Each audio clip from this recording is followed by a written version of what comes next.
రాజులు రెండవ గ్రంథము 23వ అధ్యాయము 21వ వచనం నుండి చదువుకున్నాం. అంతటా రాజు నిబంధన గ్రంథమునందు రాసి ఉన్న ప్రకారముగా మీ దేవుడైన యెహోవాకు పస్కా పండుగను ఆచరించుడని జనులకందరికీ ఆజ్ఞాపింపగా ఇశ్రాయేలుకు న్యాయము నడిపించిన న్యాయాధిపతులున్న దినముల నుండి ఇశ్రాయేలు రాజుల యొక్కయు యూదా రాజుల యొక్కయు దినములన్నిటి వరకు ఎన్నడనూ జరగనంత గొప్పగా సమయమందు పస్కా పండుగ ఆచరించబడింది. ఈ పండుగ రాజైన యోషియా ఏలుబడిలో 18వ సంవత్సరమందు యెరూషలేములో యెహోవాకు ఆచరింపబడెను. ఈ యొక్క రాత్రి సమయంలో మరి దేవుడు మనకి ఇచ్చిన ఈ మంచి సమయాన్ని బట్టి దేవునికి అలాగనే చేరవచ్చిన మీకందరికీ ప్రభు పేరిట వందనాలు చెల్లిస్తున్నాను. మరి జూమ్లో ఉన్న వారికి కూడా వందనాలు. మరి చదివిన వాక్యాన్ని దేవుడు మన కొరకు దీవించును గాక. రాజులు రెండవ గ్రంథంలో 23వ అధ్యాయము 21వ వచనం నుండి మనం చదువుకున్నాం. రాజు అంటే యోషియా.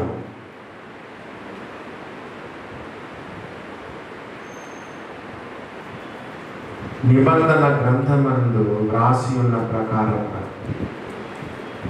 మీ దేవుడైన యెహోవాకు పస్కా పండుగను ఆచరించుటని జనులకందరికీ ఆజ్ఞాపించను.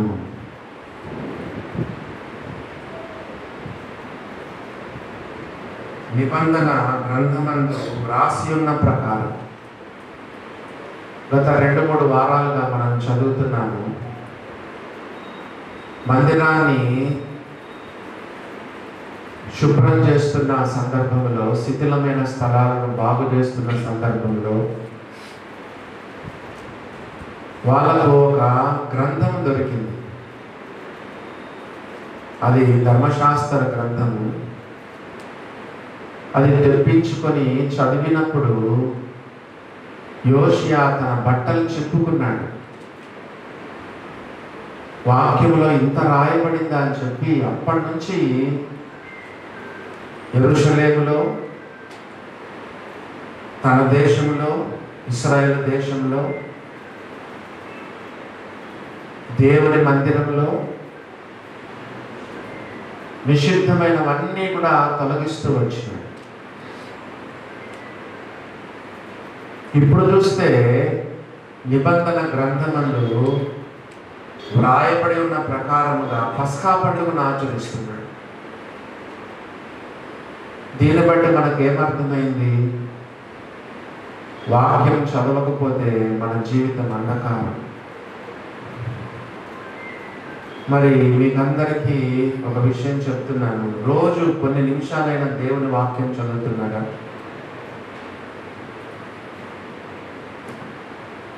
అప్పుడప్పుడు నేను కూడా డల్గా ఉంటాను. ఎందుకబ్బా డల్గా ఉన్నాను, ఎందుకు డల్గా అనిపిస్తుందని చూస్తే, ఓహో వాక్యం చదవాల్సిన రీతిగా చదవట్లేదు.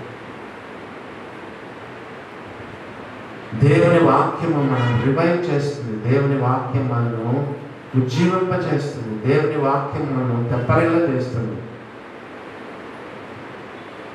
ఈ వాక్యము నా పాదములకు దీపము, నా త్రోవకు వెలుగై ఉన్నది. ఎవరైతే దేవుని వాక్యాన్ని వినరో, దేవుని వాక్యాన్ని చదవరో డల్ అయిపోతాం. స్పిరిచువల్గా డల్ అయిపోతాం. చాలాసార్లు మీకు చర్చిలో చెప్పాను, the way you treat the Bible is the way you are treating Jesus. వాక్యంతో నువ్వు ఎలా వ్యవహరిస్తున్నావో యేసు ప్రభుతో కూడా అలా వ్యవహరిస్తున్నట్టే. వాక్యాన్ని నిర్లక్ష్యం చేస్తే యేసు ప్రభు నిర్లక్ష్యం చేసినట్టు. వాక్యాన్ని అలక్ష్యం చేస్తే యేసు ప్రభుని అలక్ష్యం చేసినట్టు. వాక్యాన్ని తృణీకరిస్తే యేసు ప్రభువును తృణీకరించినట్టే. ఆది యందు వాక్యం ఉండెను, వాక్యము దేవుని యొద్ద ఉండెను, వాక్యము దేవుడై ఉండెను, ఆ వాక్యమే కృపాసక్త సంపూర్ణుడుగా మన మధ్య వసించెను. యోషియా ఎప్పుడైతే దైవ గ్రంథాన్ని చదివాడో చదివించాడో బట్టలు చింపుకొని మార్పులు తీసుకొస్తా వచ్చినాడు. దేవుని మందిరములో, యెరూషలేములో, ఇశ్రాయేలు దేశంలో, యూదా దేశంలో, షోమ్రోనులో చాలా మార్పులు, సంస్కరణ అంటారు, రెఫర్మేషన్ తీసుకొచ్చినాడు. అంతకు ముందున్న రాజులు ఊరికే విగ్రహాలను తీసేస్తే ఈయన విగ్రహాలను పొడి చేసేసాడు, చిన్నాభిన్నం చేశాడు, పడగొట్టినాడు, గొప్ప సంస్కరణ తీసుకొచ్చాడు. ఇప్పుడు పస్కా పండుగను ఆచరిస్తా ఉన్నాడు.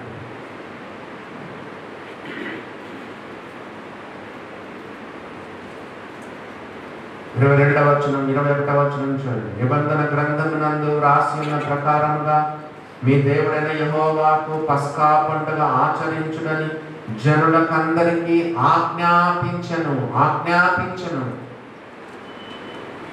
నాయకులుగా ఉన్నవారు చొరవ తీసుకోవాలి.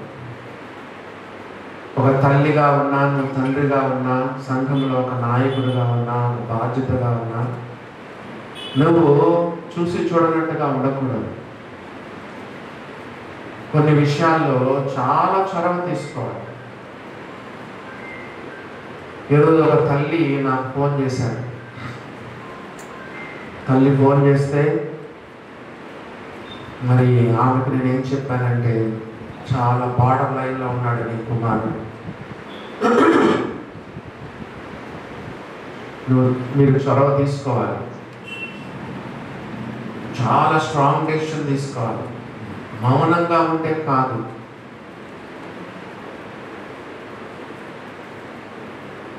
ఈయన కూడా ఏదో పైపైన కాకుండా జనులకు ఆజ్ఞాపించినాడు. 22వ వచనం చూడండి. ఇశ్రాయేలుకు న్యాయము నడిపించిన న్యాయాధిపతులున్న దినముల నుండి ఇశ్రాయేలు రాజుల యొక్కయు యూదా రాజుల యొక్కయు దినములన్నిటి వరకును ఎన్నడూ జరగనంత గొప్పగా సమయమందు పస్కా పండుగ ఆచరించబడ్డాడు. రికార్డ్ బ్రేక్ చేసి పెట్టాడు. న్యాయాధిపతులు పరిపాలించిన దినము మొదలుకొని యూదా రాజులు కానీ ఇశ్రాయేలు రాజులు కానీ జరిగించినంతగా గొప్పగా పస్కా పండుగ జరిగించాడు యోషియా. రికార్డ్ బ్రేక్ చేసి పెట్టాడు. ఎవరితో పోటీ పడడానికి లేదు. పస్కా పండుగ అంతా ఘనంగా ఆచరించినాడు. కేవలము దేవుని వాక్యం.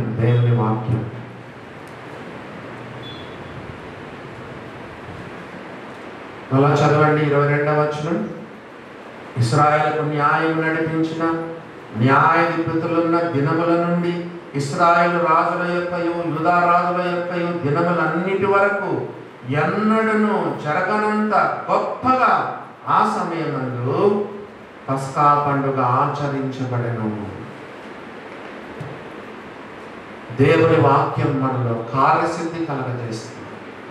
మీకు దశలోనికి రాసిన పత్రిక 2వ అధ్యాయంలో మీకు చూపించాను. పోయిన వారం నోట్స్ మీరు తిరిగేస్తే దశలోనికి రాసిన మొదటి పత్రిక 2వ అధ్యాయము 13వ వచనం ఎంతో కదా. ఆ వాక్యమే మీలో, ఆ వాక్యమే విశ్వాసులైన మీలో కార్యసిద్ధి కలగజేయుచున్నది. ఫ్యాన్లో ఎట్లాగైతే డ్రైవింగ్ ఫోర్స్ మోటార్ ఉంటుందో, ఆ ఎలక్ట్రిసిటీ, ఆ విద్యుత్ శక్తి ఫ్యాన్ ఎలా తిప్పుతుందో, దేవుని వాక్యము మనలో కార్యసిద్ధి కలగజేస్తుంది. దేవుని వాక్యం చదువుతున్నప్పుడు, దేవుని వాక్యం వింటున్నప్పుడు మనకు తెలియకుండానే మనం మారిపోతూ ఉంటాం. దేవుని వాక్యంలో అంత శక్తి ఉంది. ఆ తర్వాత 23వ వచనం చూడండి. ఈ పండుగ రాజైన యోషియా ఏలుబడిలో 18వ సంవత్సరమందు యెరూషలేములో యెహోవాకు ఆచరించబడెను. ఎప్పుడు జరిగింది? తను ఏలుబడిలో 18వ ఏట, అంటే 8 సంవత్సరాలప్పుడు రాజైనాడు. తన ఏలుబడిలో 18వ ఏట అంటే ఇప్పుడు ఆయనకి 26 సంవత్సరాలు. రాజ్యం సింహాసనం ఎక్కి 18 సంవత్సరాలు అయింది. అప్పుడు ఆయన పస్కా పండుగను ఆచరించినట్టుగా రాలేదు. పస్కా పండుగ అంటే మొత్తం మగవాళ్ళందరూ యెరూషలేముకు రావాలి. చూడండి, యూదా దేశంలో ఒకవేళ ఇశ్రాయేలు దేశంలో ఉన్నవారు కూడా ఎక్కడెక్కడో వాళ్ళందరూ కూడా ప్రయాణాలు చేసి ఎక్కడికి రావాలి? యెరూషలేముకు రావాలి. ఆజ్ఞాపించినాడు, జనులకు ఆజ్ఞాపించినాడు. తల్లిగా నువ్వు ఏలాలి, తండ్రిగా ఏలాలి, ఒక నాయకుడిగా నువ్వు కొన్ని విషయాల్లో ఆజ్ఞాపించాలి, కొన్ని విషయాల్లో చొరవ తీసుకోవాలి, స్ట్రిక్ట్గా ఉండాలి. నాయకులను బట్టే కార్యాలు జరుగుతాయి. మనం రాజుల 2వ గ్రంథము 23వ అధ్యాయం 21 నుంచి 23 వచనాలు చదువుకున్నాము పస్కా పండుగ గురించి. ఇక్కడ 3 వచనాలు రాయబడ్డాయి పస్కా పండుగ గురించి. కానీ దినవృత్తాంతముల 2వ గ్రంథంలో చాలా రాశాడు, వివరాలు రాశాడు. కాబట్టి మనం ఈ పస్కా పండుగ ఎలా చేశాడో మనం దినవృత్తాంతముల 2వ గ్రంథానికి వెళ్తాం. దినవృత్తాంతముల 2వ గ్రంథము 35వ అధ్యాయం. దినవృత్తాంతముల 2వ గ్రంథము 35వ అధ్యాయము మొదటి నుంచి చదువుకుంటూ వెళ్తాను. దినవృత్తాంతముల 2వ గ్రంథము 35వ అధ్యాయము మొదటి నుంచి యోషియా ఎట్లా పస్కా పండుగ ఆచరించాడో. రాజుల 2వ గ్రంథంలో మాత్రం 3 వచనాలు ఉన్నాయి. కానీ దినవృత్తాంతముల 2వ గ్రంథంలో 19 వచనాలు ఉన్నాయి. రాజుల 2వ గ్రంథంలో యోషియా ఆచరించిన పస్కా పండుగ గురించి 3 వచనాలు ఉన్నాయి. ఎన్నో అధ్యాయము? రాజుల 2వ గ్రంథం ఎన్నో అధ్యాయం? అది 23వ అధ్యాయం కదా. 23వ అధ్యాయం 21 నుంచి 23 వచనాలు రాయించారు. కానీ దినవృత్తాంతంలో 2వ గ్రంథం 35వ అధ్యాయంలో యోషియా ఆచరించినటువంటి పస్కా పండుగ గురించి 19 వచనాలు ఉన్నాయి. మనం విపులంగా ఈ రాత్రి మనం చూద్దాం. దినవృత్తాంతంలో 2వ గ్రంథం 35వ అధ్యాయం మొదటి వచనం నుండి. మరియు యోషియా యెరూషలేమునందు యెహోవాకు పస్కా పండుగ ఆచరించాడు. ఎప్పుడు? మొదటి నెల 14వ దినమున జనువులు పస్కా పశువును వధించిరి. అబీబు నెల. నిర్గమాకాండంలో మనం చదువుతాం. ప్రభు బలలో అప్పుడప్పుడు గుర్తు చేసుకుంటా ఉంటాం. మొదటి నెల 14వ దినమున పస్కా పండుగను, పస్కా పశువును వధించింది. 2వ వచనం. అతడు యాజకులను వారి వారి పనులను నిర్ణయించి యెహోవా మందిర సేవను జరిగించుటకై వారిని ధైర్యపరచి. చూసారా, యోషియా ఒక రాజుగా ఇప్పుడు యాజకులను తీసుకుంటున్నాడు. యాజకులు కూడా ఎవరు? నాయకులు, బలులు అర్పించేవారు. యాజకుడు అంటే మనం ఏం విన్నాం? Man's representative before God. Prophet అంటే గాడ్స్ రిప్రజెంటేటివ్ బిఫోర్ మెన్. ప్రవక్త అంటే దేవుని ప్రతినిధి, మనుషుల ఎదుట దేవుని ప్రతినిధి. యాజకుడు అంటే ప్రజల పక్షంగా దేవుని ఎదుట ప్రతినిధి.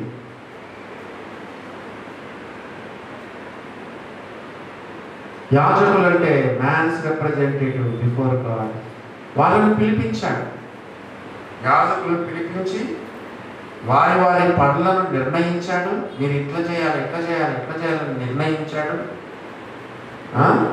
యెహోవా మందిర సేవను జరిగించుటకై. అంతకు పూర్వం ఉన్న రాజులు ఏం చేశారు? అన్ని తీసేశారు, విగ్రహాలను పెట్టారు, దేవుని మందిరంలో విగ్రహాలు పెట్టారు. ఇప్పుడు మరలా వాళ్ళని పిలవనర్పించి యెహోవా మందిర సేవను జరిగించుటకై వారిని ధైర్యపరుస్తున్నాడు. ఎందుకు ధైర్యపరుస్తున్నాడు? ఎవరిని ధైర్యపరుస్తాం మనము? డల్గా ఉన్నారు, నిరుత్సాహంగా ఉన్నారు, నిర్జీవంగా ఉన్నారు, పనిపాట లేకుండా ఉన్నారు. వీళ్ళలో ఎంతమంది మళ్ళా వేరే దేవుళ్ళకు లేదా ఉన్నత స్థలాల్లో దహన బలులు అర్పించే వాళ్ళేమో వీళ్ళు. యాజకులను వారి వారి పని నిర్ణయించి వారిని ధైర్యపరుస్తున్నాడు. చాలా నిరుత్సాహం అయిపోయినారు, నిర్జీవంగా అయిపోయినారు, డల్ అయిపోయినారు. దేవుని వాక్యంలో రాయబడింది, ధైర్యం చెడిన వారిని ధైర్యపరచండి, బలహీనులకు ఊతనీయండి. కొంతమంది విశ్వాసులు కూడా కొంతమంది చాలా డిప్రెషన్లోకి వెళ్ళిపోతారు.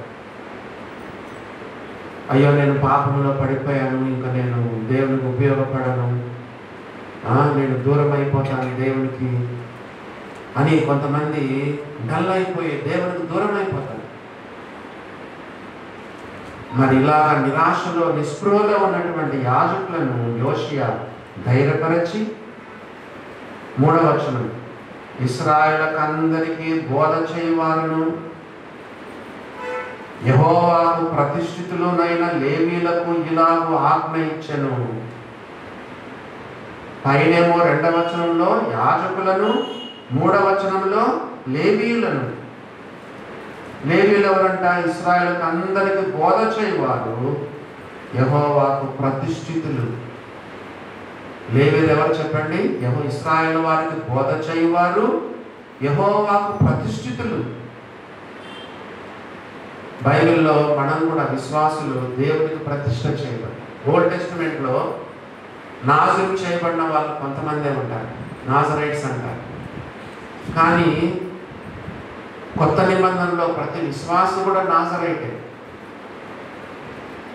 మన యూత్ మీటింగ్లో కూడా చెప్పాను, present your bodies and Christ as a living sacrifice. ప్రతి విశ్వాసు కూడా దేవునికి సజీవ యాగంగా సమర్పణ చేసుకున్నారు. పాత నిబంధన గ్రంథంలో ఏ సమూయేలో కదా కొంతమంది దేవునికి అట్లా నాజరు చేయరు, సంసోను. కానీ కొత్త నిబంధనలో మనం అందరం కూడా దేవునికి ప్రతిష్ఠ చేయబడినాం. ఇశ్రాయేలు బోధ చేయవారును, ఆ తర్వాత యెహోవాకు ప్రతిష్ఠితులైన లేవీయులకు ఆజ్ఞాపిస్తున్నాడు. ఎందుకంటే తాత్సారంగా ఉన్నారు, పని పాట లేకుండా ఉంటున్నారు. దేవుడు మనకు అప్పగించిన పనిని మనం చాలా జాగ్రత్తగా చేయాలి. కొలస్సీలకు రాసిన పత్రిక 4వ అధ్యాయము 17వ వచనం ఒకసారి చదవండి. కొలస్సీలకు రాసిన పత్రిక 4వ అధ్యాయము 17వ వచనం చదవండి. ఏమని రాయబడిందో, కొలెషియన్స్ చాప్టర్ 4 వర్స్ 17, 4వ అధ్యాయం 17వ వచనం. మరియు ప్రభువునందు నీకు అప్పగింపబడిన పరిచర్య నెరవేర్చుటకు దాని గురించి జాగ్రత్త పడుమని అర్కింపుకు చెప్పండి. ఓ కొలసైలారా, అర్కింపుకు ఒక మాట చెప్పండి. ప్రభువునందు నీకు అప్పగింపబడిన పరిచర్యను నెరవేర్చుటకు దాని గురించి జాగ్రత్త పడమని అర్కింపుకు చెప్పండి. దేవుడు నీకు ఏ పని అప్పగించాడో ఆ పనిని నెరవేర్చాడు. లేవీయులు తాత్సారంగా ఉంటే ఈ సమయంలో మరి వాళ్ళకు ఆజ్ఞాపిస్తున్నాడు. ఎవరు వాళ్ళు? ఇశ్రాయేలుకు బోధించే వాళ్ళు, ఆ తర్వాత దేవునికి యెహోవాకు ప్రతిష్ఠితులు. అలాంటి వాళ్ళు పని పాట లేకుండా ఉన్నారు, ఏమి పని లేకుండా ఉన్నారు. అలాంటి వారికి యోషియా ఆజ్ఞాపిస్తున్నాడు. 3వ వచనం ఏమని ఆజ్ఞాపిస్తున్నాడు చూడండి. పరిశుద్ధమైన మందసమును మీరిక మీ భుజముల మీద మోయక ఇశ్రాయేల రాజైన దావీదు కుమారుడు సొలొమోను కట్టించిన మందిరములో దానిని ఉంచండి. అంతకుముందు ఈ లేవీలు ఏం చేసేవారు? ముఖ్యంగా కహాతీయులు దేవుని మందసాన్ని మోసుకొని వెళ్ళేవారు. ఇప్పుడు ఏమంటాడంటే, సొలొమోను కట్టించి దావీదు కుమారుడు సొలొమోను కట్టించిన మందిరంలోనే పెట్టండి, ఇంకా అటు ఇటు మోసుకెళ్ళొద్దు అన్నాడు. అంటే అక్కడ మందసం లేదన్నమాట. మందిరంలో మందసం లేదు. ఏం చెప్తున్నాడు వాళ్ళకు? మళ్ళా చదువుకుందాం 3వ వచనంలో, పరిశుద్ధమైన మందసమును మీరిక మీ భుజముల మీద మోయక ఇశ్రాయేలు రాజైన దావీదు కుమారుడు సొలొమోను కట్టించిన మందిరములో దానిననగా మందసాన్ని ఉంచండి. అంటే బహుశా అక్కడ మందసం లేదు. దేవుని మందిరంలో మందసం లేదు. ఎందుకు లేదు? అంతకు ముందున్న రాజులు ఒకవేళ తీసేశారు. మనుష్య లాంటి వాళ్ళు మందిరంలోనే విగ్రహాలు పెట్టేశారు, అన్ని దేవతలు పెట్టేశారు. ఇంత భయంకరమో చూడండి. మనం ఒక వాక్యాన్ని విన్నాం కదా, అవిశ్వాసులతో జోడుగా ఉండకుడి, నీతికి దుర్నీతితో ఏమీ సాంగత్యం, వెలుగునకు చీకటితో ఏమి పొత్తు, క్రీస్తునకు బెలియాలతో ఏమి సంబంధం, దేవుని ఆలయమునకు విగ్రహములతో ఏం పొందిక. దేవుని ఆలయంలో విగ్రహాలు ఉండొచ్చా?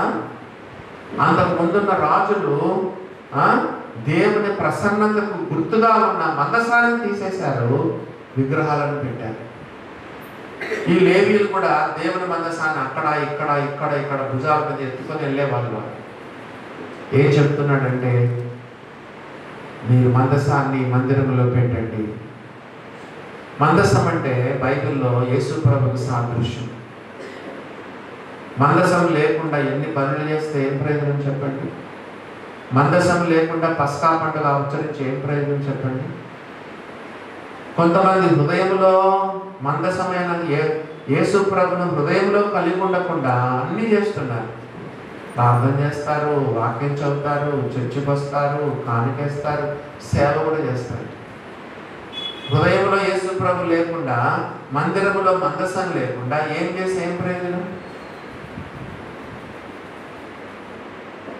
మీరు మందసాన్ని అక్కడ ఇక్కడ మోయద్దు, దావీదు కుమారుడైన సొలొమోను కట్టించిన మందిరంలో పెట్టండి, మందసాన్ని పెట్టండి.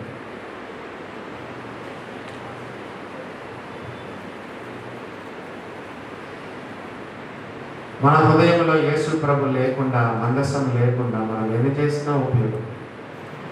అలాగనే చర్చిలో కూడా యేసు ప్రభు లేకపోతే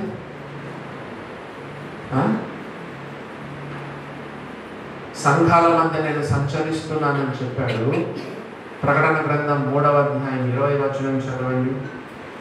ప్రకటన గ్రంథము 3వ అధ్యాయము 20వ వచనాన్ని చదవండి. ప్రకటన గ్రంథం 3వ అధ్యాయము 21వ వచనాన్ని చదువుతున్నాను. 20వ వచనం, ఇదిగో నేను తలుపునంత నిలుచుండి తట్టుచున్నాను. ఏ సంఘం? లవోదిక సంఘం. లవోదిక సంఘంలో యేసు ప్రభు లేడు. లవోదిక సంఘంలో యేసు ప్రభు లేడు. మరి ఏమున్నాయి? చదవండి. 15వ వచనం, నీ క్రియలు నేను ఎరుగుదును. చెప్పండి, ఇంకేముంది? 17వ వచనం 4వ లైన్లో, ధనవంతుడును ధనవృద్ధి చేసుకొని ఉన్నాను.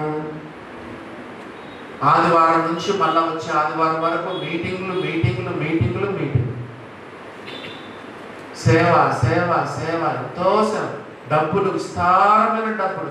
నేను ధనవంతుడను ధనవృద్ధి చేసుకొని ఉన్నాను. ఈ చర్చిలో విపరీతమైన కానుకలు, సంఘానికి ఆస్తిపాస్తులు ఉన్నాయి, కానీ ఎవరు లేరు. ఇదిగో నేను తలుపునంత నిలుచుండి తట్టుచున్నాను అంటే ఆవిడ యేసు ప్రభువే లేడు. లోపల సంఘంలో యేసు ప్రభువే లేడు. యేసు ప్రభువుకు స్థానమే లేదు. పెద్ద బిల్డింగులు, పెద్ద స్థలం, పెద్ద ఆస్తిపాస్తులు, కానుకలు, ధనవంతులను ధనవృద్ధి చేసుకొని ఉన్నాను. క్రియలు కలిగిన సంఘం అన్నీ ఉన్నాయి, కానీ మందసం లేదు. మందిరంలో మందసం లేకపోతే ఏం చేస్తాం? లోపల చర్చి లోపల యేసు ప్రభు లేకపోతే ఏం ప్రయోజనం చెప్పండి? ఎక్కడ 2 3 నా నామమున కూడి ఉందరు అక్కడ ఉంటానన్నాడు. అంటే ఆయన నామమున కూడుకోవట్లేదేమో. వాళ్ళు సంఘాల మధ్య సంచరిస్తానని 1వ అధ్యాయంలోనే రాయబడింది, కానీ ఆయన 2వ అధ్యాయంలో రాయబడింది. ఆయన అక్కడ సంఘంలో లేడు. బయట ఉండి తలుపు తడుతున్నాడంట. బయట ఉండి తలుపు తడుతున్నాడు. మీకు ఒకసారి చెప్పాను, డివైడెడ్ సంఘం ఎట్లా ఉండాలో తెలుసా? మీరందరూ ఈ వచనాన్ని ఎత్తి ప్రార్థించేయండి. ప్రతి ఒక్కరు డివైడెడ్ సంఘం ఈ రకంగా ఉంటే బాగుంది. ఈ వచనం ప్రకారం చదవండి ఒకసారి మీకు చూపించాను. కొరింథీయులకు రాసిన మొదటి పత్రిక 14వ అధ్యాయం. నేను కూడా ప్రార్థన చేస్తాను. 14వ అధ్యాయం 24-25 వచనాలు. డివైడెడ్ సంఘం ఎట్లుంటారు? కొరింథీయులకు రాసిన మొదటి పత్రిక 14వ అధ్యాయము 24వ వచనం 25వ వచనం చదవండి. అయితే అందరూ ప్రవచించుచుండగా, అంటే పాటలు పాడుతుండగా, ప్రార్థనలు చేస్తుండగా, స్తుతులు చెల్లిస్తూ ఉండగా, సాక్ష్యాలు చెప్తుండగా, వాక్యం చెప్తూ ఉండగా, సంఘములో ఒకరే చేయకూడదు కదా. అందుకే బల్లలో పాటలు కూడా, ప్రభు బల్లలో 3 పాటలు చెప్తారు.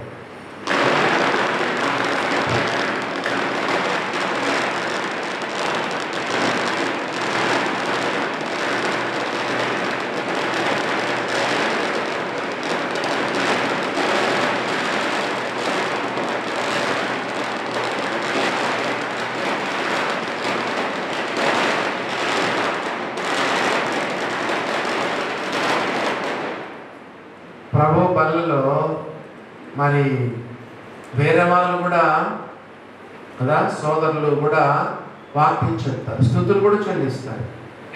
ఇలాగా వాక్యాలు వినపడుతుంటే పాటలు కదా, ప్రార్థనలు, స్తుతులు చెల్లిస్తా అందరూ ప్రవచించుచుండగా చూడండి, అవిశ్వాసి కానీ ఉపదేశము పొందని వాడను లోపలికి వస్తాడు. ఎవరు అవిశ్వాసం వస్తారు చర్చిలో? చాలా ప్రధాన సంఘాల్లో చూడండి అవిశ్వాసం రారు. మీరు చూస్తున్నారా? చాలా సంఘాలు చూడండి, ప్రధాన సంఘాల్లో ఓన్లీ బిలీవర్సే.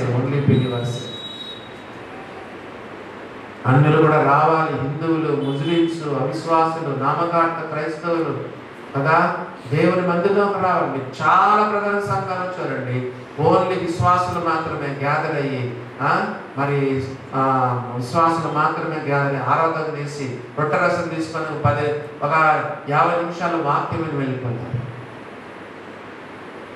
అందరూ ప్రవచించుచుండగా అవిశ్వాసి అయినను, రెండో చూడండి, ఉపదేశము పొందని వాడైనను లోపలికి అనగా చర్చి లోపలికి వచ్చినడలా అందరి బోధ వలన తాను పాపినని గ్రహించి అందరి వలన విమర్శింపబడును. చూసారా? అందరనే మాట చెప్పబడుతుంది. 25వ వచనం, అప్పుడు అతని హృదయ రహస్యములు బయలుపడును. ఇందువలన, ఇప్పుడు చదవండి 25వ వచనం, ఇందువలన చదవండి, దేవుడు నిజముగా మీలో ఉన్నాడు.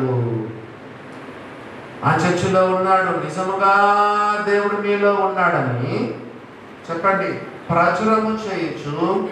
సాగిలపడి దేవునికి నమస్కారం చేసి తన జీవితాన్ని సమర్పణ చేసుకొని రక్షించబడి వెళ్తాడు. దైవ సన్నిధి అవిశ్వాసులు వచ్చి గుర్తుపడతారండి, ఇక్కడ దేవుడున్నాడు. పస్కా పండుగ ఆచరిస్తున్న సందర్భంలో యోషియా ఏమని చెప్తున్నాడు లేవీయులకు? మీరు మందసాన్ని అటు ఇటు తిప్పొద్దు, మందసాన్ని దావీదుకు పడిన సొలొమోను కట్టించిన మందిరంలో పెట్టండి. మందసం అంటే యేసు ప్రభు గుర్తు. మందసం లేకుండా పస్కా పండుగ చేసి ఏం ప్రయోజనం? సంఘంలో యేసు ప్రభు లేకుండా ఎన్ని కార్యక్రమాలు చేస్తే ఏం ప్రయోజనం? చాలా చర్చిల్లో యేసు ప్రభు లేడు. 100%. చాలా చర్చిల్లో యేసు ప్రభు లేడు.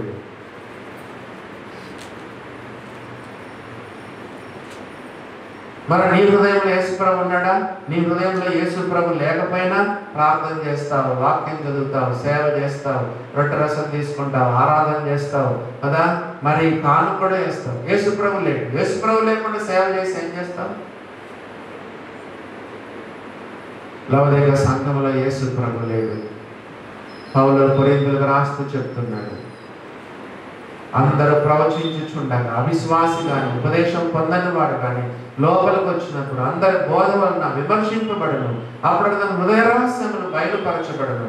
అప్పుడు అతడు సాగిలపడి నమస్కారం చేసి దేవుడు నిజముగా మీలో ఉన్నాడని ప్రచురణ చేస్తూ నమ్ముకొని వెళ్ళిపోతాడు. చూసారా దేవుని బిడ్డలారా? నాకు గుర్తొచ్చినప్పుడల్లా ప్రభువా ఇట్లా ఉండాలి, డివైన్ చర్చ్ ఇట్లా ఉండాలి, అన్యులు గుర్తెరగాలి, అవిశ్వాసులు గుర్తెరగాలి, ఉపదేశం పొందని వారు గుర్తలు. ఇక్కడ దైవ సన్నిధి ఉంది. అందుకే నేను ప్రార్థన చేసినప్పుడు ప్రభువా నీ ఆత్మ సంచారం ఇక్కడ ఉండాలి, నీ పరలోక సన్నిధి ఇక్కడ పర్వలు తొక్కాలి, నీ ఆత్మ ద్వారా నీ ఆత్మ సంచారం ఇక్కడ ఉండాలి, నీ ఆత్మతో ఈ స్థలాన్ని నువ్వు ఆవరించయ్యా, నీ పరలోక సన్నిధి ఇక్కడ పర్వలు తొక్కాలయ్యా అని నేను ప్రార్థన చేస్తాను. మందసము లేకుండా పస్కా పండుగ ఆచరించి ఉపయోగపడదు. అదే చెప్తున్నాడు దినవృత్తాంతంలో 2వ గ్రంథము 35వ అధ్యాయము 3వ వచనంలో, పరిశుద్ధమైన మందసమును మీరిక మీ భుజముల మీద మోయక ఇశ్రాయేలు రాజైన దావీదు కుమారుడు సొలొమోను కట్టించిన మందిరములో దాన్ని ఉంచండి. 3వ వచనం లాస్ట్ అయిన, మీ దేవుడైన యెహోవాకును ఆయన జనులైన ఇశ్రాయేలును సేవ చేయండి, సేవ చేయండి. ఓ లేవీయులారా సేవ చేయండి. ఎవరికి? యెహోవాకును. చెప్పండి, ఎవరికి సేవ చేయాలంట? 3వ వచనం దినవృత్తాంతంలో 2వ గ్రంథం 35వ అధ్యాయం 3వ వచనం లాస్ట్ 2 లైన్స్. ఎవరికి సేవ చేయాలి? లేవీయులు. మీ దేవుడైన యెహోవాకును ఆయన జనులైన ఇశ్రాయేలును సేవ చేయండి, సేవ చేయండి. సంఘములో చెప్పండి, మనమందరం సేవ చేయాలి. ఈ రోజుల్లో చాలా మంది దైవ సేవకులు కానీ, పెద్దలు కానీ, పరిచారకులు కానీ అదొక పదవిలాగా భావిస్తున్నారు. ఏంటో తెలుసా?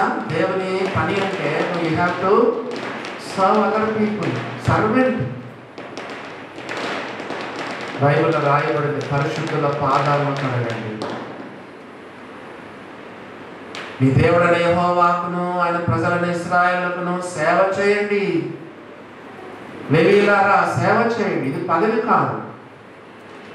సంఘంలో నువ్వు ఒక విశ్వాసువైనా, ఒక పరిచారకుడు అయినా, ఒక సంఘ పెద్దవైనా, ఒక నాయకుడు అయినా, ఒక సండే స్కూల్ టీచర్ అయినా, సంఘంలో నీవు ఒక సేవకుడైనా, ఎవరైనా కానీ జస్ట్ సర్వెంట్స్.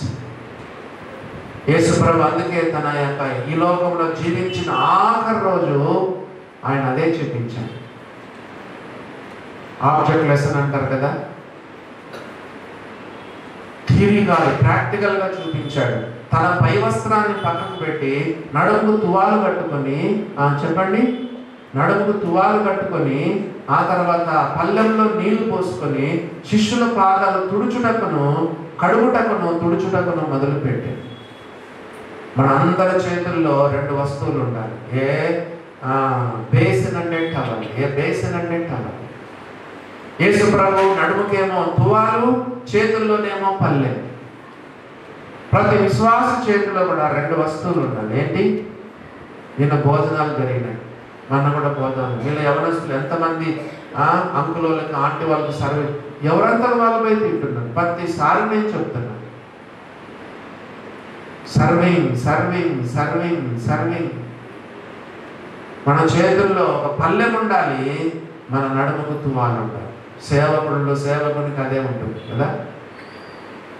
యేసు ప్రభు ఆఖరికి యొక్క ఇస్కరియోతు యూదా పాదాలను కూడా యేసు ప్రభు కడిగాడు. ఉందా? సర్వింగ్ మైండ్ ఉందా? సంఘంలో మనం ఏం కావాలనుకుంటాం? మనం పదవులు కావాలనుకుంటాం కదా. నో, పదవి కాదు కానీ పని.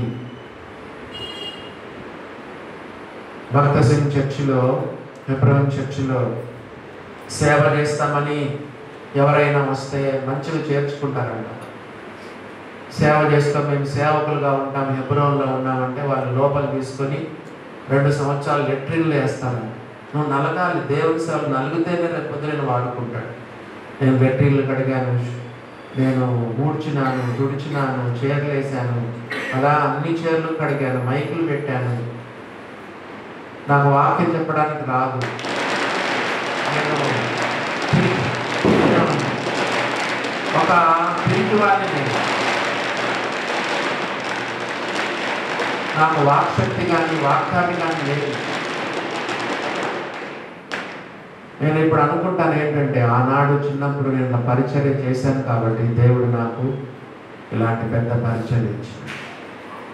2 సంవత్సరాలు లెట్రిన్లో వేసి, లెట్రిన్లో కడిగిన తర్వాత బాగా నలిగిన తర్వాత మళ్ళా వాళ్ళు 2 సంవత్సరాలు చెప్పుల దగ్గర వేస్తారు.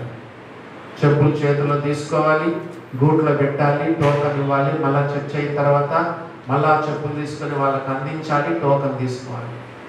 అట్లా 2 సంవత్సరాలు. మళ్ళా 2 సంవత్సరాలు వంటల దగ్గర వేస్తారంట. ఉల్లిగడ్డలు తరగాలి, నీళ్లు కారాలి, కారం తాకాలి కదా. వంటల దగ్గర పొగకేస్తారంట. మరి అక్కడ 2 సంవత్సరాలు నలిగిన తర్వాత ఇప్పటికి ఎన్ని సంవత్సరాలు? 2+2+2 ఎంతయ్యా? 6 సంవత్సరాలు. ఆ తర్వాత గ్రామాలకు పంపిస్తారు. అది ఏంటి? ఎర్ర బస్సుల్లో. ఇప్పుడు పల్లె వెలుగు బస్సులు ఉంటాయి కదా. ఇప్పుడు మనం పొద్దున 6కి వెళ్తే అక్కడ గ్రామాలకు వెళ్ళినప్పుడు 9 అవుతుంది. ఆ పల్లెటూరులోకి వెళ్ళి అక్కడ వాక్యం చెప్పి సాయంకాలం రావాలి.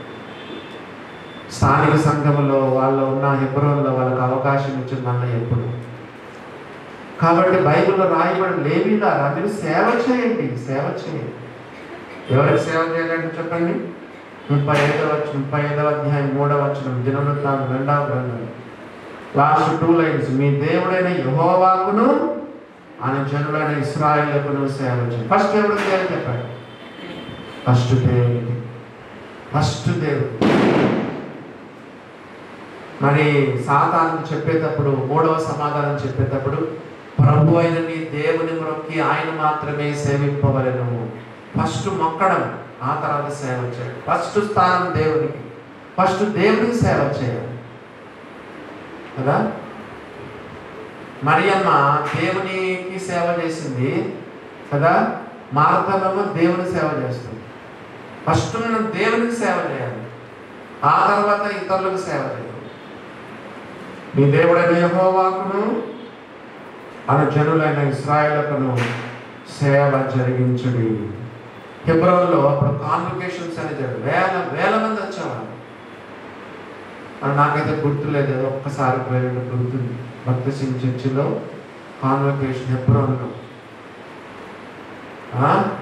అందరూ వెళ్ళేవాళ్ళు వాక్యం వినడానికి. అంత ఉజ్జీవంగా జరిగింది.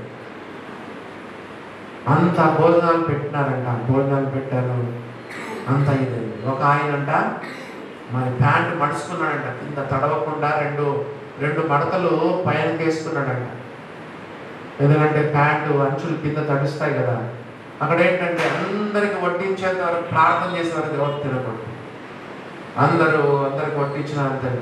ఒక ఆయన 2 మడతలు ప్యాంటు వెనకలు పైకి మడుచుకొని సాంబార్ బకెట్ పట్టుకొని ఉన్నాడంట. ఎవరబ్బాయిని సాంబారు వడ్డిస్తా ఉన్నాడు. ఎవరైనా చూస్తే collector IAS officer sambar bucket పట్టుకొని సర్వింగ్ చేస్తుంది. భక్తి సింగ్ చర్చిలో భలే స్ట్రిక్ట్గా ఉంటారు వాళ్ళు. ఎవరైనా కూడా లెక్క చేయరు. దేవుని బిడ్డలారా సేవ. ఇశ్రాయేలు దేవుడైన యెహోవాకును జనులైన ఇశ్రాయేలుకును సేవ జరిగించుడి. అందుకే ఒక స్లోగన్ మనకు తెలుసు కదా. మనం కూడా ప్రార్థన చేస్తాం, దేవుని కోసం, దేశం కోసం. దేవునికి సేవ చేయాలి, ప్రజలకు కూడా సేవ చేయాలి. దేవుని కోసం, దేశం కోసం ఒక స్లోగన్ ఉంది. మనం కూడా ప్రార్థన చేస్తూ ఉంటాం. కాబట్టి వీళ్ళు ఏం చేయాలంటే సేవ చేయాలి. కొరింథీయులకు రాసిన మొదటి పత్రిక 4వ అధ్యాయము 1వ వచనం. కొరింథీయులకు రాసినటువంటి మొదటి పత్రిక 4వ అధ్యాయం 1వ వచనం చదవండి. 1 Corinthians 4th chapter 1st verse. ఇలాగున క్రీస్తు సేవకులము, బిషపుల, రెవరెండుల, రైట్ రెవరెండుల, పాస్టర్ల, దైవజనుల, అపార పేరు పెట్టుకున్నాడా? చెప్పండి.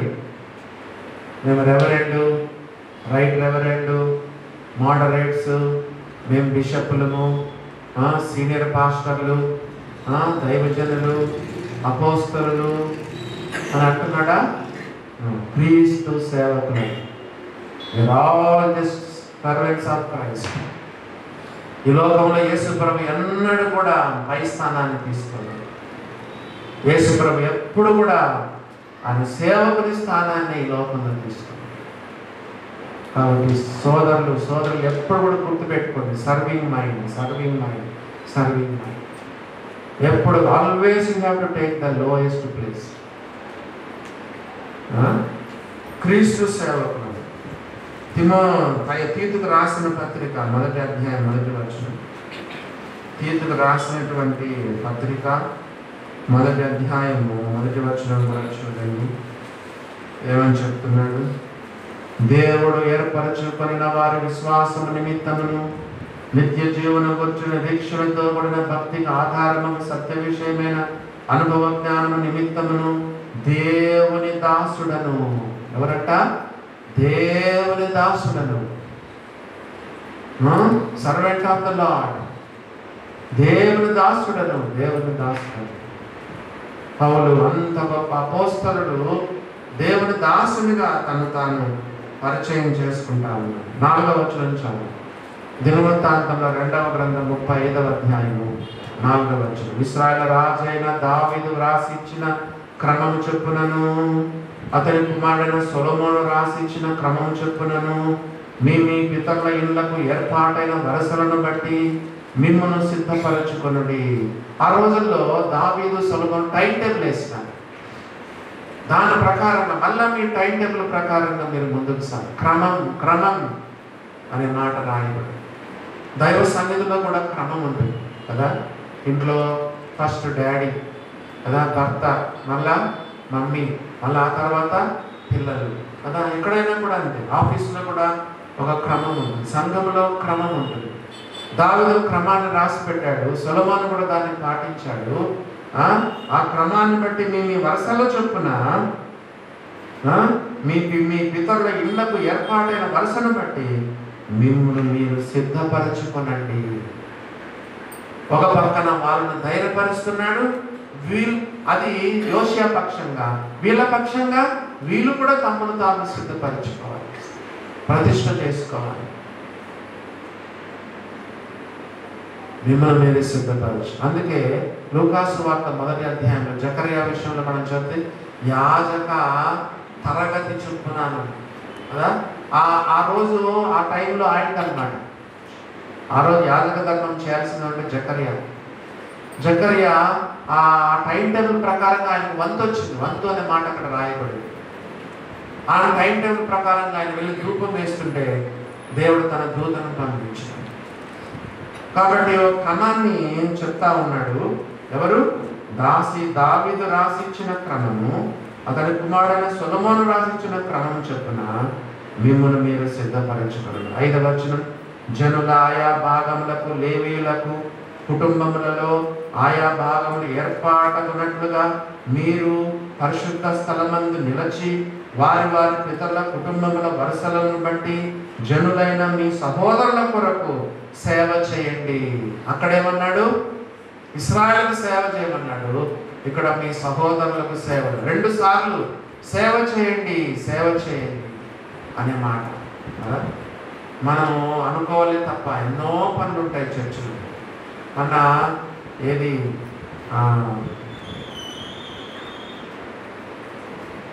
హౌస్ వైఫ్స్ ప్రేయర్స్ సిస్టర్స్ వచ్చినాయి. సిస్టర్స్ వస్తే గిన్నెలన్నీ అట్లే ఉన్నాయి. హౌస్ వైఫ్స్ ప్రేయర్కి వచ్చిన మంగళవారం వచ్చిన సిస్టర్లు గిన్నెలన్నీ కడిగి అలా మనం పూనుకుంటే ఎన్నో పనులు ఉంటాయి చర్చిలో. మరి బైబిల్లో మనం చదువుతున్నాం, మీ సహోదరుల కొరకు సేవ చేయండి. ఏమి సాధారణంగా ఈ పస్కా పండుగప్పుడు ఏం సేవ ఉంటుంది? వాళ్ళు పశువులు తీసుకొస్తారు. ఏం చేయాలి? వీళ్ళు పశువులను వధించాలి, తోలు తీయాలి, అవన్నీ భాగాలు చేయాలి, యాజకులకు అప్పగించాలి. యాజకులు మళ్ళా బలిపీఠం పైన రక్తాన్ని చిందిస్తారు. మరి అలాగా వాళ్ళు యాజక ధర్మం వాళ్ళు చేసేది వాళ్ళు చేస్తారు. కాబట్టి మీ సహోదరులు ఈ పస్కా పండుగప్పుడు పశువులు తీసుకొస్తారు.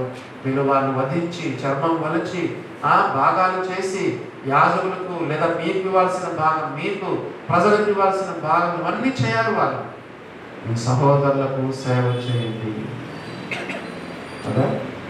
యేసు ప్రభు చెప్పిన మాట, మనిషి కుమారుడు పరిచర్య చేయించుకున్నట్టుకు రాలేదు, కానీ పరిచర్య చేయుటకును అనేకులకు ప్రతిగా విమోచన క్రయధనంగా తన ప్రాణం ఇచ్చుటకు యేసు ప్రవేశించాడు.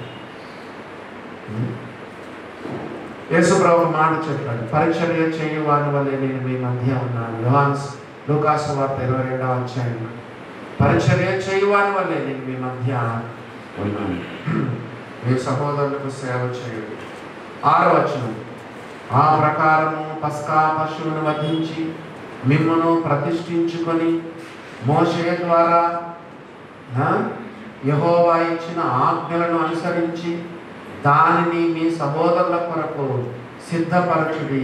చూడండి, ఇక్కడ ఒక సందర్భంలో దావీదు అన్నాడు, సొలొమోను రాసిన క్రమం అన్నాడు, మళ్ళా మోషే ద్వారా యెహోవా ఇచ్చిన ఆజ్ఞలను చెప్పాడు. ఇవన్నీ చదివాడు. తనకు గ్రంథములు దొరికింది కదా, మందిరములోని శిథిలావస్థలను శుభ్రం బాగు చేస్తున్న సందర్భంలో పుస్తకం దొరికింది. ఆ పుస్తకం దొరికితే అవన్నీ చదివినాడు. బట్టలు చింపుకున్నాడు, దాని ప్రకారంగా చేస్తున్నాడు. దావీదు చేసిన క్రమం చెప్పున, మరి సొలొమోను చేసిన క్రమం చెప్పున, నెక్స్ట్ మోషే తన మోషే ద్వారా యెహోవా ఇచ్చిన ఆజ్ఞను అనుసరించి దానిని మీ సహోదరుల కొరకు, దానికంటే ఏంటి, పస్కా పశువును వధించి కదా. మరి ఇంతకాలం ఎందుకు నిర్లక్ష్యం చేశారు? కింద చదివితే ఇట్స్ ఎ కాస్ట్లీ అఫైర్. పస్కా పశువుని తీసుకురావాలి కదా, మళ్ళా ఏ ఊర్లో ఉన్నా రావాలి, ఎక్కడున్నా కూడా. యూదా దేశంలో ఈవెన్ ఇశ్రాయేల్ కూడా పైన 10 గోత్రాల వరకు ఎక్కడ ఏ మూలలో ఉన్నా సరే పస్కా పండుగ ఆచరించాలంటే సంవత్సరానికి ఒకసారి తప్పనిసరిగా యెరూషలేముకు రావాల్సిందే. It's a costly affair. అందుకే అవాయిడ్ చేస్తూ వచ్చారు. రాజులు కూడా ఆ రోజుల్లో వాళ్ళని పట్టించుకోలేదు, నిరుత్సాహపరిచినారు ఆ రోజుల్లో. అందుకే ఈ లేబుల్ కూడా అట్లే అయిపోయినారు. అందుకు యోషియా మిమ్మల్ని మీరు సిద్ధపరచుకోనండి, మిమ్మల్ని మీరు ప్రతిష్ట చేసుకోండి అని చెప్తున్నాడు. మనం కూడా నిర్ణయాలు చేసుకోవాలి. కొన్ని విషయాలు అనుకుంటేనే మనం చేయగలం, లేకపోతే చచ్చుబడిపోతాం. మిమ్మల్ని మీరు ప్రతిష్ట చేసుకుని మీ సహోదరుల కొరకు సిద్ధపరచండి. 7వ వచనం చూడండి, మరియు యోషియా తన స్వంత మందలో 30,000 గొర్రె పిల్లలను, మేక పిల్లలను, 3,000 కోడెలను అక్కడనున్న జనులకందరికీ పస్కా పశువులుగా ఇచ్చాను. ఎందుకంటే జనులు మన బీదోళ్ళు అయిపోయినారో, వాళ్ళ దగ్గర పశువులు లేవో, తన సొంత మందలో ఇచ్చినాడు. చూడండి ఎంత ఆయనకు మక్కువ ఉందో చూడండి. దేవుని పట్ల, దేవుని వాక్యం పట్ల, ఆ పస్కా పండుగ ఆచరించే విషయంలో ప్రజల కొరకు, జనుల కొరకు ఇచ్చాడు. ఎంత ఇచ్చాడు? 30,000 గొర్రె పిల్లలను, తన స్వంత మందలో 30,000 గొర్రె పిల్లలను, మేక పిల్లలను, 3,000 కోడలను అక్కడ ఉన్న జనులకందరికీ పస్కా పశువులుగా ఇచ్చాను. కొన్నిసార్లు దేవుని పని జరగాలంటే సొంత ఖర్చు పెట్టుకోవాలి, కొంచెం మనం నష్టపోవాలి.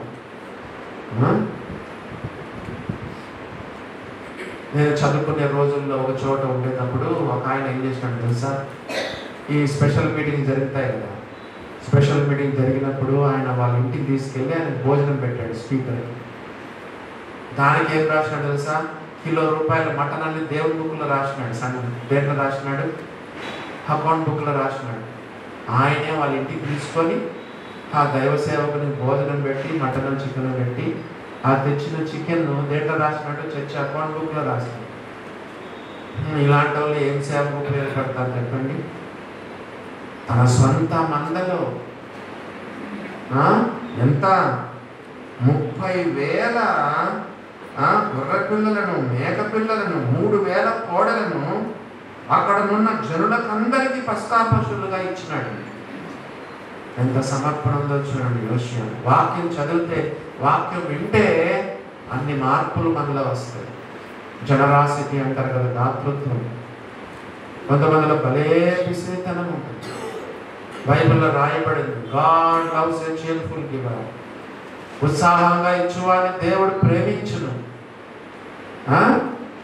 బహుశా ప్రపంచంలోని క్రైస్తవ చరిత్రలోని, సంఘ చరిత్రలో కానీ, క్రైస్తవ చరిత్రలో కానీ, ప్రపంచంలోనే కానీ దావీదులాగా దేవునికి ఇచ్చిన ఎవరు ఉండకపోయి ఉండొచ్చు. నానా విధమైన రత్నాలు, చిన్న మేకు మొదలుకొని విలువగలిగిన రాళ్ళు, రత్నాలు, దేవుని మందిరం కొరకు తూచ సత్యమును కానంత వెండిని, కోట్ల మణుగులు కదా, ఎన్నో మరి మణుగులు బంగారం, వెండి అన్ని చిన్న వస్తువు మొదలుకొని సమకూర్చి దేవునికి యోషియా ఎందుకు ఇవ్వాల్సి వస్తుంది? ప్రజలు పెట్టుకోలేని పరిస్థితి. భవిష్యత్తు అంతకుముందు వాళ్ళు పరిపాలించిన రాజులు కదా, దాని మీద వాళ్ళు ఉన్న పాపాలను బట్టి దేవుడు ఒకవేళ వాళ్ళని హీనస్థితికి దిగదార్చినాడేమో. పశువులు కూడా ఉన్నాయో లేదో వాళ్ళ దగ్గర, కానీ ప్రజలను ప్రోత్సహిస్తున్నాడు. సరే మీరు ఎందుకు, నేను ఇస్తానులేండి. ఎవరో తెచ్చుకున్న వాళ్ళు తెచ్చుకున్నారేమో పస్కా పశువుల్ని. తెచ్చుకోలేని వాళ్ళ కొరకు ఎంత, ఒకటా రెండా, 30,000 గొర్రె పిల్లలను, మేక పిల్లలను, 3,000 కోడలంటే బులక్స్, ఎద్దులను అక్కడ ఉన్న జనులకందరికీ పస్కా పశువులుగా ఇచ్చాను. ఎంత దాతృత్వం ఉందో చూడండి. దేవుని బిడ్డల పస్కా పండుగ దేని గుర్తు, దేనికి సాదృశ్యము? ఆ రోజు హడావిడిగా అక్కడి నుంచి బయటకు వచ్చాం. మీరు ఐగుప్తుని విడుదల పొందిన, మనం ఫరో కింద లేము, దాసత్వం కింద లేము, ఇనుప కాడి కింద మనం లేము. మనం కనాను దేశానికి వచ్చాం, పాలు తేనెలు ప్రవహించే దేశం. దేవుడు మనల్ని విమోచించినాడు. అది కూడా చేదు కూరలతో తినాలన్నమాట. అంటే వాళ్ళ ఊరికి అది ఎంజాయ్ చేయడం కాదు, దేవుడు తలపోసుకుంటా చేదు కూరలతో తినాలని మనం చెప్తాం.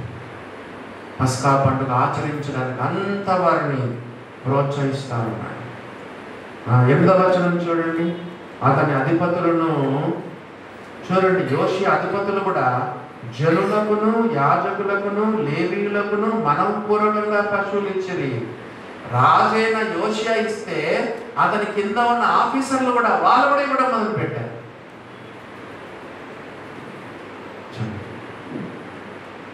నేను ఒక పుస్తకంలో చదివాను,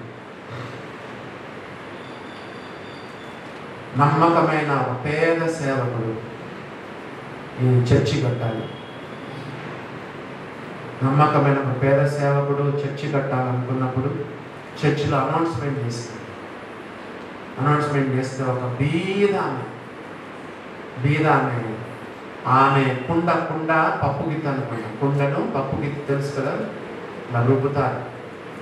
అయ్యా నా దగ్గర ఉండేది ఇదేనయ్యా, నేను పేదరాలు దీన్ని అమ్ముతారో వేలం వేస్తారు, అమ్మి చర్చికి వాడుకోండి అయ్యా అని. చర్చిలో దాన్ని ఉన్నటువంటి వాళ్ళు ఇన్స్పైర్ అంటే ప్రోత్సహించబడి, అదే సంఘంలో ఒక ధనికుడు చాలా డబ్బులు ఇచ్చి వేలంలో వాటిని కొన్నాడు. ఒకరిని చూసి ఒకరు ప్రోత్సహించబడతారు.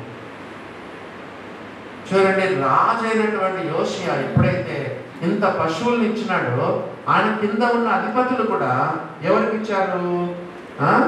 జనులకును, యాజకులకును, లేవీయులకును మనఃపూర్వకంగా పశువులు ఇచ్చిరి.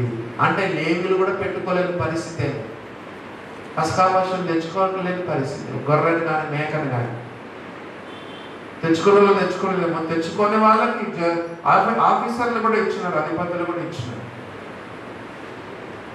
గమనించండి దేవుని బిడ్డలారా.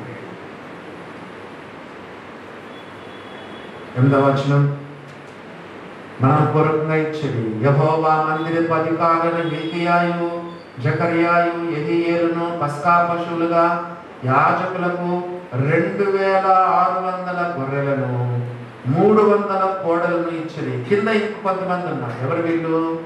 మందిరపు అధికారులు అంటే ప్రధాన యాజకుడు కదా, మరి మిగతా యాజకులు, మందిరంలో ఉన్నటువంటి అధికారులు, జకర్యా, యెహీయేలు, వీళ్ళు ఏం చేశారంటే యాజకులకు 2,600 గొర్రెలను 300 కోడలను ఇచ్చింది. ఒకరు చూసి ఒకరు ఇస్తానే. మరి ఆదిమ సంఘంలో కూడా మనం చూస్తాం కదా, ఇండ్లైనను భూములైనను కలిగిన వారు వాటిని అమ్మిన వాటి వెల తీసుకొచ్చి అపోస్తల పాదాలు పెట్టారు. ఎంత సమర్పణ, ఎంత జనరాశితో చూడండి, ఎంత దాతృత్వం వాళ్ళలో. ఒకరిని చూసి ఒకరు. ఇప్పుడు 9వ వచనం చదవండి. కొనన్యాయును అతని సహోదరులైన షమయాయు, నెతనేలును, లేవీయుల అధిపతులకు హషబ్యాయు, యెహీయేలును, యోజాబాదును పస్కా పశువులుగా లేవీలకు 5,000 గొర్రెలను 500 కోడలను ఇచ్చింది. బా, ఒకసారి ఉద్యమం రగిలిద్దిరా అంటే ఆర్పలేదు. కొన్నిసార్లు మంటలను ఆర్పలేదు కదా, కొన్నిసార్లు మంటలు వ్యాపించినప్పుడు ఆర్పలేదు. ఇది చూడండి, ఒకరిని చూసి ఒకరు వేల పశువులు ఇచ్చేస్తున్నారు ఫ్రీగా జనులకు, లేవీలకు, యాజకులకు. అందుకే ఎప్పుడైతే రాజు చేశాడో మిగతా వాళ్ళు చేశాడు కదా. ఇంట్లో తల్లిదండ్రులు పిల్లలు చాలా అబ్జర్వ్ చేస్తారు. కొంతమంది పిల్లలకు ఇచ్చే గుణమే ఉండదు, ఎందుకంటే వాళ్ళు తల్లిదండ్రుల నుంచి నేర్చుకుంటారు. ఇసినితనం ఇంత కూడా పోనీ పిల్లలు ఎక్కడ నేర్చుకుంటారు? మమ్మీ డాడీ నుంచి నేర్చుకుంటారు. ఎన్నడూ మమ్మీ డాడీ ఇచ్చేది నేర్పించరు వాళ్ళకి కదా. ఎవరైనా దైవ సేవకులు వచ్చినప్పుడు పిల్లలతో వాళ్ళకి డబ్బులు ఇప్పించడం, మా ఇంటికి దైవ సేవకులు ఎవరు వచ్చి నేను చేయి తెప్పిస్తాను, నేర్చుకోవాలి వాళ్ళు, పిల్లలు నేర్చుకోవాలి కదా. పిల్లలతో కానుక వేయించడం, సండే స్కూల్లో కానుక వేయించడం, పిల్లలకు ఎప్పుడైతే నేర్పిస్తామో ఈవెన్ ఇంటికి వచ్చే డబ్బుల సంగతే కాదు, ఇంట్లో ఉండేది పెట్టడం కదా. కొంతమంది ఇళ్ళకు పోతే కనీసం మనకు కనీసం కొంచెం కూడా ఆతిథ్యం ఇవ్వదు. అదేంటంటే సేమ్ వాళ్ళ డాడీ అక్కడి నుంచి ఎక్కడి నుంచో వచ్చి ఉంటుంది, అది వంశపారంపర్యంగా వస్తుంది. ఏ బుద్ధి కాదని ఉంటాయి, లేక కాదు, మస్తుగా ఉంటాయి ఫ్రిడ్జ్లో కానీ లోపల కానీ ఉంటాయి. అది ఏ బుద్ధి కాదని, ఎందుకంటే అది ఏం నేర్చుకున్నాడు, వాళ్ళ తల్లిదండ్రులు వాళ్ళకి నేర్పించుంటాడు. అలా ఒకసారి వచ్చి మనది రగులుకుంటే ఎట్లా ఇస్తారు? వేల ఇచ్చేస్తున్నారు. ఆ తర్వాత చూడండి 10వ వచనం చదువుతున్నాను. ఈ ప్రకారము సేవ జరుగుచుండగా రాజాజ్ఞను బట్టి యాజకులు తమ స్థలములోను, లేవీయులు తమ వరుసలలోనూ నిలవబడి, ఎవరి స్థలం వాళ్ళదే, ఎవరి వరుస వాళ్ళది. ఇట్లుంటే గొడవలే ఉండవు. గొడవలు. ఈ మధ్యనే ఒక సంఘం గురించి నేను విన్నాను. ఆ సంఘ పెద్దలు నాకు ఫోన్ చేసినాను, ఏం చేయమంటారని ఫోన్ చేశాను.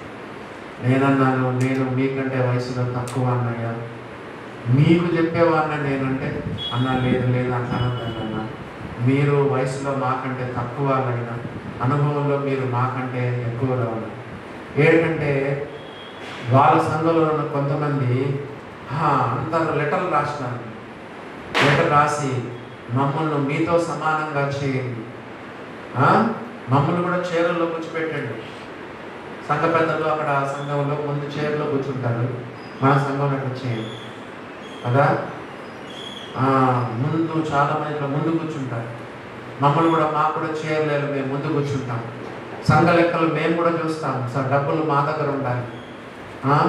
మళ్ళీ ఆ తర్వాత మరి ఆదివారం మాకు కూడా చెప్పడానికి అవకాశం.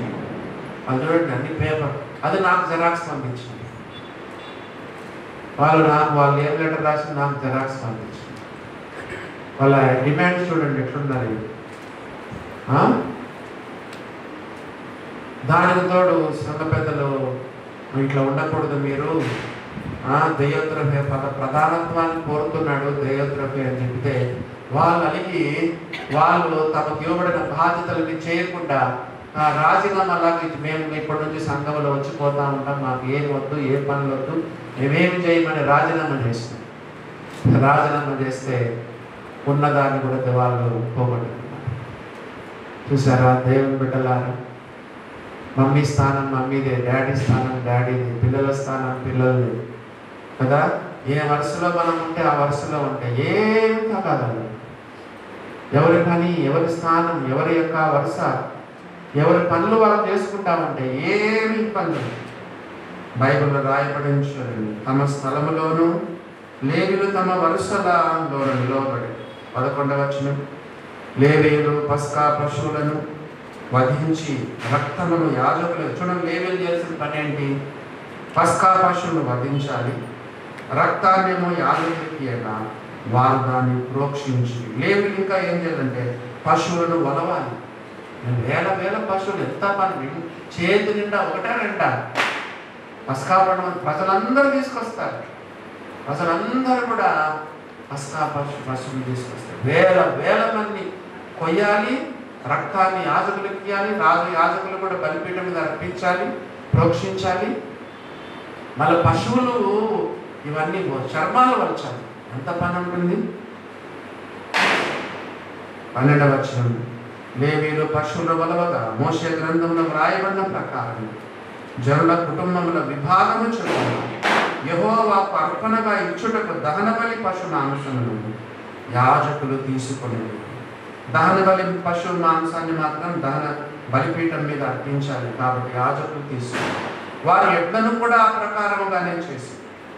13వ వచనం, వారి విధి ప్రకారము పస్కా పశు మాంసమును నిప్పు మీద కాల్చివి కానీ ఇతరమైన ప్రతిష్ఠార్పణలను కుండలలోను గొరుసులలోను పెనములలోను ఉడికించి జనులకందరికీ త్వరగా వడ్డించేది. 14వ వచనం, తరువాత లేవీయులు తమ కొరకును యాజకుల కొరకును సిద్ధం చేసిరి. ఈ 14వ వచనం చదివినాక లేవీయులు తమ కొరకును యాజకుల కొరకు కూడా సిద్ధం చేసింది. చాలా మంది దైవ సేవకులు తమ కొరకు చేసుకోరు కదా, వాక్యం తమ కోసం కాదనుకుంటారు. చాలా మంది సప్లైకే కానీ అప్లైయింగ్ ఉండదు. చాలా మంది దైవ సేవకులు చెడిపోవడానికి కారణం. ఇంతకు ముందేమో ప్రజల కోసం చేశారు, ఇప్పుడు నెక్స్ట్ ఎవరి కోసం చెప్పండి? చెప్పండి. తమ కొరకును యాజకుల కొరకు కూడా చేసుకోవాలి, పస్కా పశువును అర్పించుకోవాలి. అప్లై కూడా ఉంది, only not only supply. Bible అందుకే రాయబడింది, బోధకులమైన మనము మరీ కఠినమైన తీర్పు కాదు, మరీ కఠినమైన తీర్పు అని చెప్పండి. తీర్పు కాదు, బోధకులకి కఠినమైన తీర్పు కాదు, మరీ కఠినమైన తీర్పు పొందదమని ఎరిగి మీరు అనేకులు బోధకులు కాకుండా. చాలా మంది బోధకులు సప్లై చేస్తారు కానీ అప్లై చేసుకోవాలి. చాలా మంది బోధకులు అట్లా ఉన్నారు, అందుకే వాళ్ళ సేవ కూడా సరిగా ఫలించదు, ఆత్మీయంగా చాలా నష్టపోతారు. అందుకే పౌలు తిమోతికి రాస్తాడు, తిమోతి నిన్ను గురించి నీ బోధన గురించి జాగ్రత్తగా. ఫస్ట్ బోధ గురించా నిన్ను గురించా? ఫస్ట్ నిన్ను గురించి నీ బోధన గురించి జాగ్రత్త. ఫస్ట్ నువ్వు అప్లై చేసుకో, ఆ తర్వాత ఇతరులకు చెప్పు. కాబట్టి ఈ సమయంలో లేవీయులు యాజకులు తమ కొరకు కూడా వాళ్ళు ఇది సిద్ధపరచుకోవాలి. లేవీయులు తమ కొరకును యాజకుల కొరకును సిద్ధము చేసింది. పౌలు మాట అంటాడు కొరింథీయులకు రాస్తే, ఏమన్నాడు తెలుసా? ఇతరులకు ప్రకటించిన తర్వాత నేనే భ్రష్టుడనైపోదునేమో అని నా శరీరాన్ని నలగొట్టుకొని దాన్ని లోపరుచుకొనిచున్నాను. పౌలు లాంటి గొప్ప సేవకుడే ఆ మాట చెప్తే మరి నీవు నేను ఇంకెంత మనం జాగ్రత్తగా ఉండాలి చెప్పండి. చదవండి, కొరింథీయులకు రాసిన మొదటి పత్రిక 9వ అధ్యాయము 27వ వచనం. 1 Corinthians chapter 9 verse 27 చూడండి. ఏముందో, గాలికి కొట్టినట్టుగా నేను పోట్లాడటలేదు, కానీ ఒకవేళ ఇతరులకు ప్రకటించిన తర్వాత నేనే భ్రష్టుడనైపోదునేమో అని నా శరీరమును నలగొట్టుకొని దాన్ని లోపరుచుకొనుచున్నాను. ఇంగ్లీష్ బైబిల్లో డిసిప్లిన్ చేసుకున్నాడంట తన శరీరాన్ని. నా శరీరాన్ని నలగొట్టుకుంటున్నాను. భ్రష్టుడనైపోతానంటే ఇంగ్లీష్ బైబిల్లో ఐ మే డిస్క్వాలిఫై అవకాశం ఉందంట. ఎవరు? బోధకులకు సేవ పౌలు లాంటి వాళ్ళకి గ్యారెంటీ లేదంటే ఇంకా మిగతా విశ్వాసులకి గాలికి కొట్టినట్టుగా నేను పోట్లాడలేదు. ఇతరులకు ప్రకటించిన తర్వాత నేనే భ్రష్టుడనే బోధనేమని నా శరీరాన్ని నలగొట్టుకొని నేను దాన్ని లోపరుచుకొని వచ్చున్నాను. కాబట్టి వాక్యం చెప్పేవారు, సేవ చేసేవారు, నాయకులు, పెద్దలు, సేవకులు, బోధకులు, సండే స్కూల్ టీచర్లు, తల్లిదండ్రులు ఇంట్లో చెప్తా ఉంటారు మీరు కుటుంబ ప్రార్థనలు. తల్లిదండ్రులు కూడా బోధకులే. కాబట్టి ఇతరులకు ప్రకటించి మనమే ఇదైపోతే గ్రేటెస్ట్ ఎగ్జాంపుల్ ఎవరో తెలుసా? సాల్మన్. ఎన్ని రాశాడు చెప్పండి, ఎన్ని రాసి పెట్టాడు సామెతలు. వేష దగ్గరకు పోవద్దు అంటాడు, వేష ఇరుకైన గుంట అంటాడు, వేష నోటు నుంచి తేనె గారుతుంది అంటాడు కదా. ఆ తర్వాత మరి ద్రాక్షారసము గురించి కట్లపాము వల్లే కాటేస్తుంది, అసలు దాని వైపే చూడద్దు అన్నాడు. మగపిల్లలు మీరు గుర్తుపెట్టుకోండి, బ్రాందీ సీసా లేకపోతే ఏమంటారు బ్రాందీ విస్కీ ఇంకేమున్నాయి, రమ్ము, బ్రాందీ విస్కీ, రమ్ము, మత్తు కలిగించే సారాయి లేదా బైబిల్లో ద్రాక్షారసం మిక్కిలి ఎర్రబడగను దాని వైపు కూడా చూడొద్దు. అంటే నువ్వు అస్సలు బ్రాందీ సీసా యొక్క ఏమంటారు వైన్ వైపు చూడను కూడా చూడొద్దు అన్నది బైబిల్ సామెతల్లో. దాని వైపే చూడొద్దు. ఎన్నో రాశాడు. he did not practice what he preached. Preach చేశాడు కానీ ప్రాక్టీస్ చేయలేదు. ఎవరు? సాలొమోను. ఎన్నో రాశాడు సామెతల గ్రంథం, అంతా బాగానే ఉంది, కానీ ప్రీచ్ చేశాడు కానీ తానే ప్రాక్టీస్ చేసుకోలేదు. కామాతురత కలిగిన వాడే కదా. 700 భార్యలు, 300 ఉపపత్నులు, అన్య వివాహాలు కదా. అన్యులైన తన భార్య నిమిత్తం ఇతర దేవతలు గుళ్ళు కట్టించాడు, ధూపాలు వేశాడు. ఓ దేవుని బిడ్డలారా, కాబట్టి బోధకులమైన మనం కూడా సిద్ధం చేసుకోవాలి, మనం కూడా అప్లై చేసుకోవాలి. 14వ వచనం 2వ ఏడు, అహరోను సంతతి వారు యాజకులు దహన బలి పశు మాంసమును క్రొవ్వును రాత్రి వరకు అర్పింపవలసి వచ్చును. రాత్రి వరకు చేస్తూనే ఉన్నారు. గనుక లేవీయులు తమ కొరకును అహరోను సంతతి వారు యాజకుల కొరకును సిద్ధపరచు. మరియు ఆసాపు సంతతి వారు గాయకులను, ఆసాపు హేమానులను, రాజులకు దీర్ఘదర్శులు ఎదుదూతును దావీదు నియమించిన ప్రకారంగా తమ స్థలముల యందు ఉండేది. పాటలు పాడే వాళ్ళు పాటలు పాడుతున్నారు.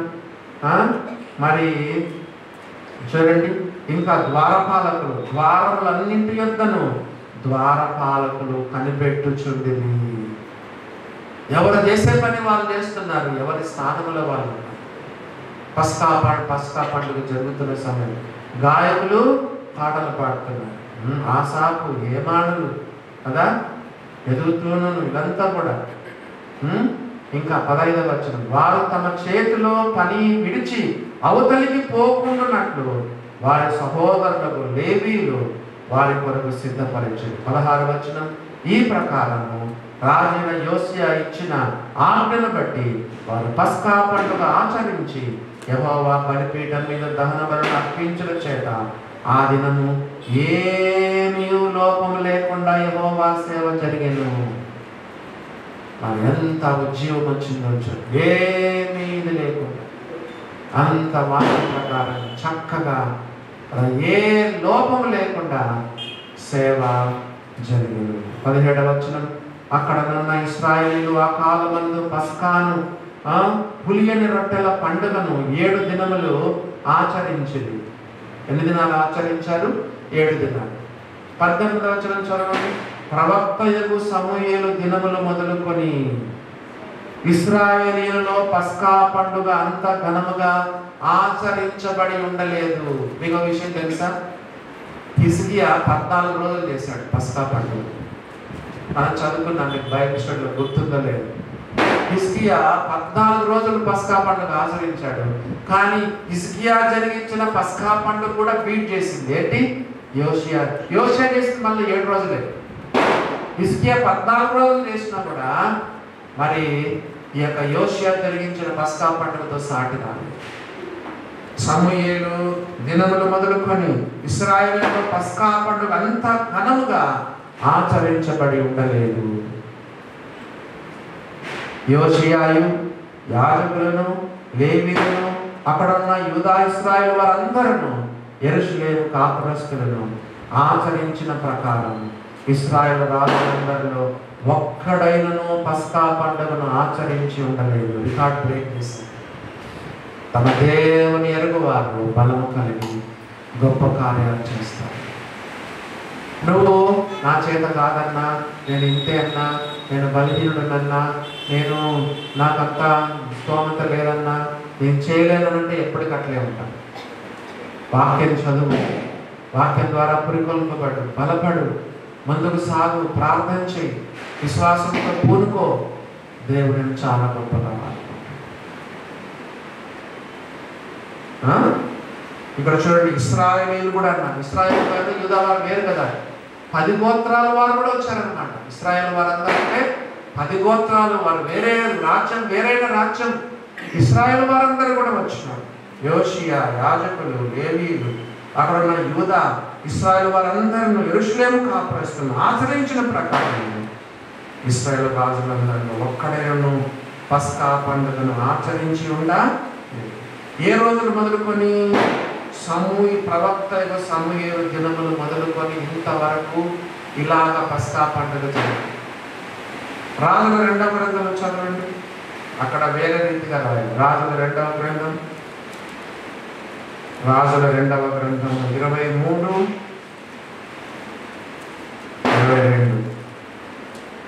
ముగించుకుందాము. రాజుల 2వ గ్రంథం 23వ అధ్యాయము 22వ వచనం. ఇశ్రాయేలీయులకు న్యాయం నడిపించిన న్యాయాధిపతులున్న దినముల నుండి, ఎప్పుడంట? ఇశ్రాయేలుకు న్యాయం నడిపించిన న్యాయాధిపతులున్న దినముల నుండి ఇశ్రాయేలు రాజుల యొక్క యూదా రాజుల యొక్క ఈ దినములన్నిటి వరకు ఎన్నడూ జరగనంత గొప్పగా ఆ సమయమందు పస్కా పండుగ ఆచరించబడెను. ఇక్కడేమన్నాడు? న్యాయాధిపతుల దినముల నుండి అని రాజుల గ్రంథంలో ఉంది. దినవృత్తాంత గ్రంథంలో ఎప్పుడుంది? ప్రవక్తయకు సమూయేలు దినముల నుండి అన్నాడు. యోషియా చేసినంతగా గొప్పగా పస్కా పండుగ ఎక్కడ కూడా జరిగింది. రికార్డ్ బ్రేక్ అయిపోయింది. దేవుడు అంతగా జరిగింది. ఎప్పుడు, ఏ సమయంలో? ప్రజలందరూ తాత్సారంగా ఉన్నారు, ప్రజలందరూ విగ్రహాలకు లోబడిన పరిస్థితులు, మరి డీలా పడిపోయినారు, డిప్రెషన్లో ఉన్నారు. లేవీయులు, యాజకులంతా కూడా నిర్లక్ష్యంగా, అలక్ష్యంగా, తాత్సారంగా ఉన్నది. నాలో యోషియా పూనుకొని ముందుకు నడిపిస్తే గొప్ప ఉజ్జీవము ఎప్పుడు జరిగింది? ఇది దినవృత్తాంతం 2వ గ్రంథం 35వ అధ్యాయము 19వ వచనం. ఎప్పుడు జరిగింది? యోషియా ఏలుబడి యందు 18వ సంవత్సరం పస్కా పండుగ జరిగింది. చూసారా దేవుని బిడ్డలారా? మనం ఎట్లా అన్వయించుకుందాము చెప్పండి. సంఘం ఒకవేళ చెప్పండి నిర్జీవమైంది, సంఘము ఉజ్జీవమే లేదు, సంఘము కదా, లవదేవ సంఘం ఏమన్నాడు? నిలువెచ్చనగా ఉన్నావు. సంఘం ఎంతో దిగజారిపోయింది. ఒకవేళ నువ్వు ప్రార్థన చేస్తే దేవుడు నిన్నేవాడు. నువ్వే ఒక యోషియా కావచ్చు. మీ కుటుంబం అంతా చిన్నాభిన్నమైపోయింది. భర్త నమ్ముకోలేదు, భార్య నమ్ముకోలేదు, పిల్లలు నమ్ముకోలేదు, అంతా గందరగోళం అయిపోయింది. ప్రార్థన చేయి.